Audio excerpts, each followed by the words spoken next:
I can't believe Netflix released the Shadow and Bone trailer 2 months in advance. I did not expect that. I think we have IGN FanFest to thank for this. They opened their new online event with a Shadow and Bone panel, and it was a fantastic panel with cast members Leigh and Eric. I highly recommend you check it out. I'll link it in the description.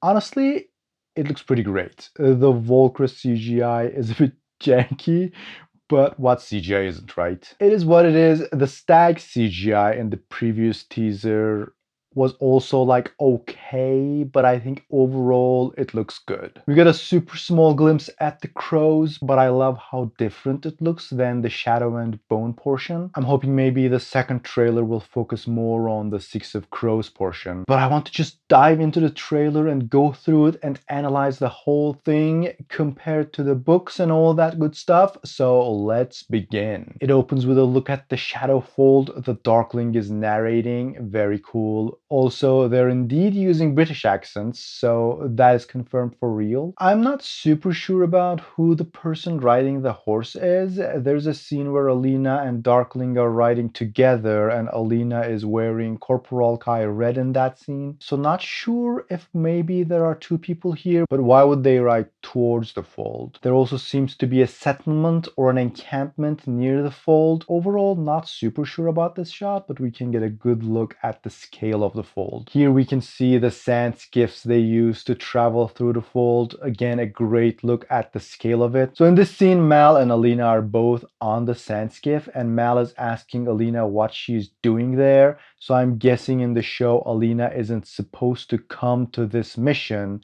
and she sneaks in or something. That's not what happens in the book. In the book, they're going on the mission together. Mal is with the trackers and Alina is with the cartographers. I'm guessing the change is to underline the protectiveness of Mal and give a bit more of a rebellious character to Alina, maybe. Here we can see a squaller pushing wind into the sails. I think this is our first look at a Grisha ability. Very exciting. Then we get a better look at the sand skiff design here. Here's a wonderful shot when they're entering the fold. Then some super intense shots in the fold. I love how the darkness looks here. I'm gonna speculate that is poor Alexei. Can't see much of the Volcra design here, but they look scary enough. Here we can see the Volcra grabbing someone, and here we can see it grabbing Mal. This is the scene where the Volcra was about to attack Alina, but Mal attacks the Volcra and the Volcra grabs Mal.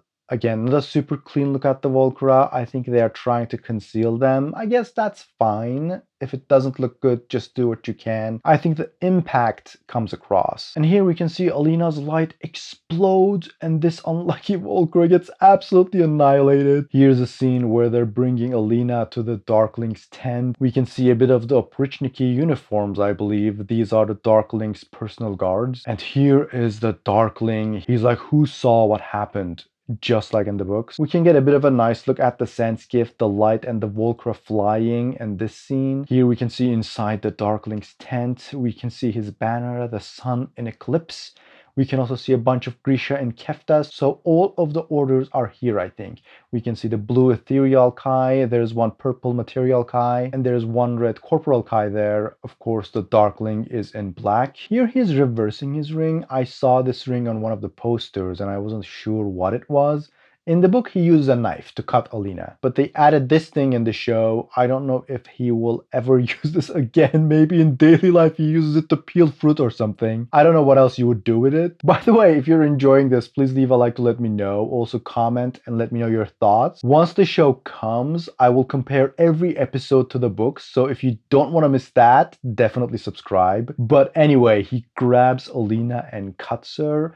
And of course, he's an amplifier too. He asks, "What are you?" I'm not sure why, because in the book, he obviously knows what she is. But maybe in the show, they're going to make it like an unknown new ability. In the book, everyone knows the existence of sun summoners. And they're like, Right, she's a sun summoner, so everyone is super skeptical. Here we can see the light exploding once again. This is a different light though. The other one was white. This is more of a yellow light. Maybe because the other one was in the fold and there was nothing to reflect. Here we can see them putting Alina into the Darkling's coach and Mal is chasing after her. Of course, in the book, this does not happen. Mel sits like a good dog and watches. This change doesn't make much of a sense to me, and also this is a huge thing in the book because Mal feels guilty for not doing anything when they take Alina away. They changed this for TV reasons, I guess. There's a super lame fight scene here. They have guns, but they're also running at each other. No idea what this is. Maybe it's when Alina's coach is attacked. We can see an Inferni using fire here, so we're getting a look at another Grisha ability after the Ethereal Nick operating the sand skiff. Here's our first look at Jenya, who is the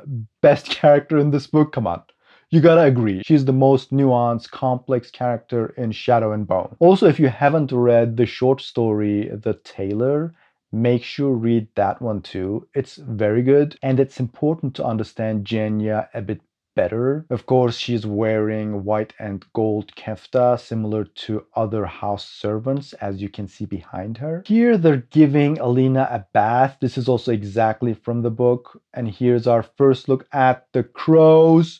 We can see a bit of Jesper using his gun. During the panel, there was a moment when Kit, the actor playing Jesper, was talking about how he learned how to handle guns, and everyone suddenly started jumping in and talking about how amazing it was. So I'm looking forward to seeing that. Here's Kaz with his cane, looks super cool. Again, during the panel, Freddy talked about how seriously he took the cane because Leigh uses a cane and it's very important for her. Another thing he talked about was how much he loved the introduction of Kaz in the books, and he also said all of the Six of Crows parts were new material, so we won't see anything from the books in this season. I think this makes it even more important for you to read Six of Crows if you haven't yet. Because Freddy is absolutely right. The way the characters are introduced in the book is perfect, and I would want you to experience it before seeing the show. So definitely read Six of Crows before the show. But Shadow and Bone seems pretty much beat by beat from what I'm seeing on the trailer. I guess that's Inej descending, and here we see a close-up. Very dangerous. Here's another Grisha ability. We see some squalors fighting here. I guess this is when the Darkling's coach gets ambushed with Alina in it. Here we can see a bonding moment between Alina and the Darkling. Is that Jesper shooting a Corporal Kai? I'm not sure, but looks like that. Oh wow, that must be super late in the season. Mel and Alina together on the run. Here's a shot of Alina looking at the fold. I love that they keep showing the scale of the fold. It looks great. They definitely got that right. The Darkling once again asks, "What are you?" And she's like, "I'm a map maker." Am I the only one who thinks what she's wearing is a bit odd? That doesn't hit me like much of a soldier uniform, but maybe it's just me. I think it looks weird. The Darkling is like, "You and I are going to change the world." And here's a scene from the Winter Fate where the Darkling and Alina puts on a show for everyone. I was imagining there would be more people here. It looks like a crappy small gathering, but the effect itself is great. Even the small nod he gives Alina, and then Alina shines the light, is pretty much all from the books. And that's where it ends. They didn't hold anything back. They added all the important things that happened at the beginning in this trailer, and it looks like a reasonably faithful adaptation. Jesse talked a bit about Alina being half Shu, and apparently that's going to be an actual part of the story. She was excited about it, so I'm excited to see what they're going to do with it. Leigh said she cried after seeing Amita's audition tape for Inej, and Amita seemed super excited about the part 2. Overall, all the cast seemed like they really loved it, and I think this trailer looks pretty great. Don't forget to check my other Grisha content. I have tons of videos on Grishaverse. There will be more, and the show is coming close now. We're going to talk about every episode in depth. It's gonna be great. So don't forget to subscribe if you don't want to miss that. And if you enjoy this video, please leave a like to let me know. And until then, no mourners. I am complete. I am complete. I